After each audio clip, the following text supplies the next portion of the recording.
पण असं करू नका, कारण की पहा एवढं मुलीला बलात्कार वाढलेले आहेत, खूप बलात्कार वाढलेले आहेत. त्या मग मुलीची कोण करत नाही. मुलगी जन्माला आल्यानंतर मुलीची सेवा करा.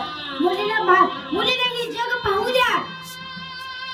आपण हे त्याच्यापासूनच आलेलो आहोत, पण आपल्याला मुलगी आवडत नाही. काय बघा, आज प्रत्येक करिअर मध्ये मुलगीच पुढे आहे, मुलगीच पुढे आहे. डॉक्टर मुलगी आहे, वकील मुलगी आहे, इंजिनियर मुलगी आहे, आता कीर्तनकार मुलगी आहे, पकवाज वादक मुलगी आहे, गायनाचार्य मुलगी आहे.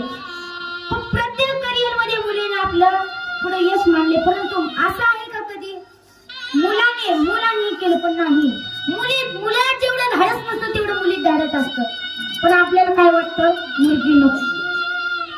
म्हणून पहा, आई वडिलाची सेवा करा, आई वडिलाला विसरू नका. कारण की आपण संगत व्यसनाची करतो आणि आई बापाला विसरून जातो. व्यसनाची संगत करू नका दादांनो.